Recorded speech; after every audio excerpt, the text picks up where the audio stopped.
दोस्तों आज मैं खड़ा हूँ राजस्थान की भूमि में, जहाँ पे धर्म कॉलम की बात हो रही है, जहाँ पे आदिवासियों के हक की बात हो रही। तो ये बात क्यों हो रही है और किस लिए हो रही, इसके लिए भी यहाँ पे हमारे लोगों को समझना ज़रूरी है। हमारे जो गांव स्तर के लोग होते हैं उनको पता ही नहीं होता कि ये कॉलम की लड़ाई है क्या, किस लिए हो रहा है, ये भी समझना ज़रूरी है, इसलिए वो लोग जुड़ पाएंगे। एक महोदय ने मंच पे बताया था कि इसका विश्लेषण करना ज़रूरी है। तो ये कैसे है, तो मैं हमारे साथ जो बाहरी राज्यों के लोग हैं वो हमारे साथ खड़े हैं, तो मैं सभी को एक एक सवाल करूंगा, जो सवाल एक कॉमन आदिवासियों के दिल में टिक टिक करता है। सर ये धर्म कॉलम क्या है?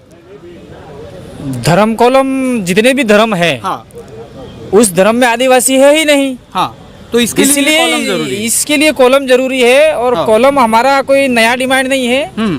जब देश की जनगणना स्टार्ट हुई थी 1871 के अंदर, जी जी, तब से आदिवासियों का अलग से कॉलम था जी। और कॉलम का मतलब ये है कि आपकी संख्या कितनी है देश के अंदर, जी, ये है कॉलम का मतलब। हम कोई कोड नहीं मांग रहे। जी जी। और लोग जो अभी हमारे समाज में एक विषमता फैल रही है कि अलग धर्म हो जाएगा, धर्म हमारी कल्चर चेंज हो जाएगी, ये ऐसा नहीं होगा ना? नहीं, ऐसा जो लोग सोच रहे हैं वो लोग या तो किसी के बहकावे में आए हुए हैं। हाँ, विशेषकर तो आरएसएस और जो देश के अंदर जो माहौल चल रहा है उसके बहकावे में आए हुए हैं। और जो आरएसएस के लोग हैं, जो यानी आरएसएस से ट्रेनिंग लेते हैं, उसके बाद में वो चुनाव भी लड़ते हैं बीजेपी में जाके, तो उसके अंदर एक कॉलम आता है आपका मेंबर ऑफ पार्लियामेंट या कुछ भी फार्म भरता है, उसके अंदर स्पष्ट लिखा होता है कि आपके ऊपर हिंदू कुटुंब या कोई भी अधिनियम लागू होता है कि नहीं होता है, उसमें वो लागू नहीं करते हैं। क्या बात। तो ये चीज है, ये चीज आज तक किसी को पता नहीं है। और जो लागू नहीं लिखते हैं वो ही जाके चिल्लाते हैं हम हिंदू है, हिंदू है। तो हम लोग उनको कहना चाह रहे हैं कि हम लोग बिल्कुल कहना चाह रहे हैं कि आदिवासी सेफ है, सेपरेट है। और दूसरा हम लोग कह रहे हैं कि चिल्लाते हैं आदिवासी हिंदू नहीं है, लेकिन ये भी गलत है। आदिवासी हिंदू नहीं है, आदिवासी मुसलमान नहीं है, आदिवासी सिख नहीं है, आदिवासी ईसाई नहीं है, आदिवासी बुद्धिस्ट नहीं है, आदिवासी जैन नहीं है। किसी भी रजिस्टर्ड धर्म है उसमें आदिवासी नहीं है। आदिवासी इस धरती का प्रथम मानव है और भारत देश का मूल मालिक है। क्या बात है, क्या बात है। सर एक और सवाल, ये अगर कॉलम आ जाता है तो इससे समाज में क्या प्रभाव पड़ेगा? इसमें समाज में प्रभाव ये पड़ेगा कि हम लोगों को जो दूसरे धर्म के देवी देवता हैं, उनके पास में नहीं जाना पड़ेगा, क्योंकि हम वो उधार की जिंदगी जी रहे हैं। यानी दूसरों की कल्चर, दूसरों के कल्चर जो जबरदस्ती हम पे थोपे जा रहे हैं, वो कल्चर हम पे थोपे नहीं जाएंगे। और हमारा जो मूल है या कहीं गर्त में दबा दिया है, उस चीज को उजागर होगा और हम लोग निश्चित रूप से इस प्रकृति की पूजा कर पाएंगे, वो सूर्य की पूजा कर पाएंगे, रात में चंद्रमा की पूजा कर पाएंगे, तारों की पूजा कर पाएंगे। जो अनादि काल से हमारे पुरखे करते आए हैं वो ही है, कोई नया नहीं है। और इस चीज को बखेड़ा खड़ा किया जा रहा है भारत देश के अंदर। कहीं न कहीं इसके अंदर राजनीतिक षड्यंत्र है। अभी राजस्थान का ही माहौल ले लीजिए, हम लोग कितने सालों से हम चिल्ला रहे हैं कि हमारा आदिवासियों का अलग धर्म कॉलम होना चाहिए है, और हमने एविडेंस तथ्य के साथ में बताया है।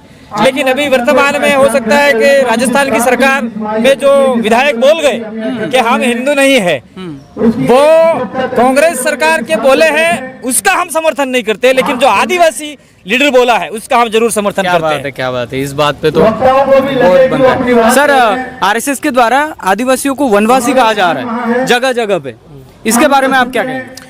मैं एक पहले तो मैं गुजरात से हूँ और प्रवीण पारगी नाम है। जो आरएसएस में जो आदिवासी को वनवासी कहने की जो मुहिम चालू है उसका सख्त हम विरोध करता हूँ, और मैं संघ को भी परिचित हूँ। आपके जानकारी के लिए मैं बोल रहा हूँ, मैं पहले भी आरएसएस में बोल चुका हूँ कि ये आदिवासी को मिटाने के लिए ये ठोका गया हुआ वनवासी शब्द है।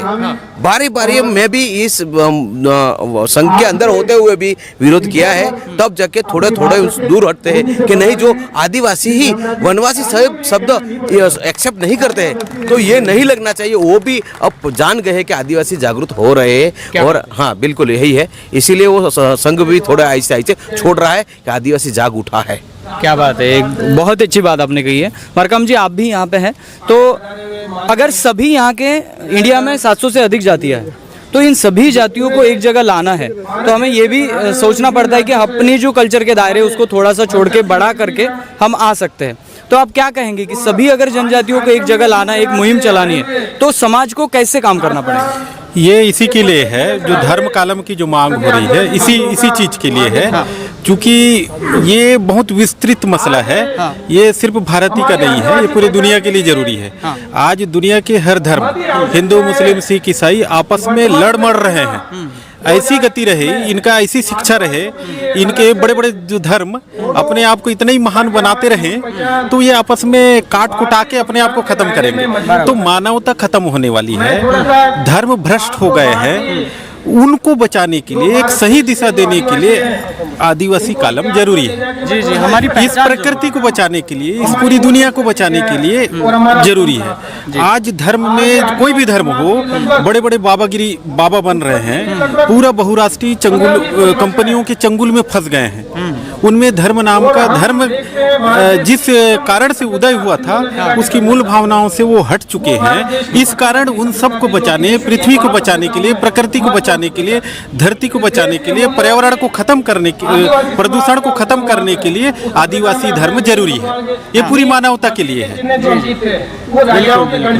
बहुत अच्छा सर आपने बताया, लोगों को भी हम बताएंगे और ये चैनल के जरिए लोगों को पता चलेगा कि ये आंदोलन क्या है। नहीं, हम तो चाह रहे हैं कि आपका जो चैनल है उस चैनल को हर देश का आदिवासी इसको सब्सक्राइब करे और अधिकतम जाए, क्योंकि देश का मीडिया आदिवासी के साथ में नहीं है। देश का मीडिया आदिवासी के साथ में नहीं है, ये हमारा मीडिया है, अपना मीडिया है। दूसरी बात, इस चैनल के मार्फत से मैं कहना चाहूंगा कि आपका देश के अंदर कोई, हम किसी जाति, धर्म, समुदाय के विरोधी नहीं है। अब यहाँ का ब्राह्मण है वो कोलकाता में ब्राह्मण है, कोलकाता का ब्राह्मण है वो कन्याकुमारी में ब्राह्मण है। अब यहाँ का जो आदिवासी है वो पश्चिम बंगाल में आदिवासी नहीं है, राइट पॉइंट है, छत्तीसगढ़ में आदिवासी नहीं है। तो क्या आदिवासियों को फुटबॉल बना रखा है इन लोगों ने इतने साल से? तो हम चाहते हैं कि वन नेशन वन ट्राइबल। अब हमारा जो कॉलम की पहचान का मूल आधार यही है कि आदिवासी लिखा जाएगा तो हम लोग किसी भी स्टेट में जाएंगे, हम प्योरली आदिवासी और इस देश के ऑनर ऑफ इंडिया कहलाएंगे। हम तो ये पहचान दिलवाना चाहते हैं।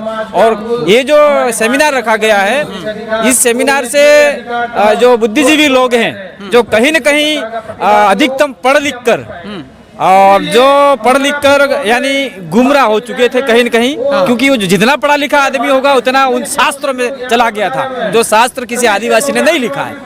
तो जो मूल संस्कृति तो गाँवों में जिंदा है, इसलिए गाँवों में ज्यादा हमको प्रचार करने की जरूरत नहीं है। आज ये मात्र सेमिनार है। अगर आदिवासी धर्म कॉलम को लेके कोई रैली होती तो इवन आप वंडर कर जाते कि हमारा दक्षिण राजस्थान का कम से कम यहाँ लाखों की संख्या में आदिवासी होता। क्या बात है। हाँ, ये हमारा चल रहा है। एक और सवाल, दो गुट नजर आ रहे हैं हमें। सही बात पे बोले तो आदिवासियों में दो गुट नजर आ रहे हैं। एक गुट आर्टिफिशियली बनाया गया है कि वो हिंदू है कहने के लिए, हमारे लोग हैं उसमें, और आज हम यहाँ पे खड़े हैं, हम कह रहे हैं कि हम किसी धर्म से रिलेटेड है ही नहीं। तो उन लोगों से क्या कहना चाहोगे जो आरएसएस की विचारधारा में गुमराह हो रहे हैं, उनको क्या संदेश देंगे? मैं तो इनको कहना चाह रहा हूँ, भाई आप लोग, भारत देश संविधान से चलता है, कानून से चलता है, और संविधान में साफ स्पष्ट उल्लेख किया गया है क्या आदिवासी किसी धर्म में नहीं है। दूसरा, आपका 5 जनवरी 2011 का जजमेंट आया हुआ है, जिसमें साफ कहा गया है कि तत्कालीन 2011 में 8% आदिवासी इस देश के मालिक हैं, मूल मालिक हैं, यहाँ के मूल वारिस हैं, मूल वासी हैं। अब 92% प्रजा इमिग्रेट है। मैं नहीं बोल रहा हूँ, सुप्रीम कोर्ट बोल रहा है। तो हम लोग कहना चाह रहे हैं उन लोगों से कि आप लोग ये जो आपको गुमराह कर रहे हैं, उन लोगों से पैसा मत खाइए, क्योंकि ये पैसा लेके काम कर रहे हैं ये लोग। और सोशल मीडिया पे हम देखते हैं कि विभिन्न प्रकार के फर्जी आइडिया बना के या फिर आदिवासियों को गुमराह करके पैसे देके कहीं न कहीं आदिवासियों को आदिवासी के विरोध में लड़ाया जा रहा है। लेकिन निश्चित रूप से कुदरत हमारे साथ में, प्रकृति हमारे साथ में कुदरत की असीम ताकत है। जो गुमराह आदमी है वो भी कहीं न कहीं अंत में हमारे साथ में आएगा और दुश्मन को पहचान जाएगा। और मैं तो इनको इतना ही कहना चाह रहा हूँ कि आप हमारे भाई हो, गुमराह हो चुके हो तो आ जाइए। मान लीजिए कि आज की तारीख में कुछ डिमांड हुई आदिवासियों के लिए, तो 5 लाख लोग इकट्ठा हो गए, जिसमें बोला जाएगा कितने हिंदू हैं जो आज जानकार नहीं है, वो उंगली खड़ा कर देंगे। फिर बोलेंगे कितने ईसाई हैं, फिर जानकार नहीं है, उंगली खड़ा कर देंगे, फिर बोलेंगे बुद्धिस्ट कितने हैं, जैन कितने हैं, मुसलमान कितने हैं, क्योंकि आदिवासी सभी धर्मों में ले लिया गया, बांट दिया गया है। तो फिर अंत में जैसे हम लोग जैसे हैं वो उंगली खड़ी करेंगे हम इतने आदिवासी हैं, तो उस समय जो हमारे गुमराह भाई हैं उनका सारा अधिकार कहीं न कहीं खत्म हो जाएगा। आपकी नादानी की वजह से आपकी होने वाली आने वाली भविष्य पीढ़ी को कहीं नुकसान नहीं हो, इसीलिए मैं 2 हाथ जोड़ के निवेदन करना चाह रहा हूँ, आ जाइए। आदिवासी कहलाने में बहुत बड़ा अभिमान है, आत्मसम्मान है। जोहार, जय आदिवासी।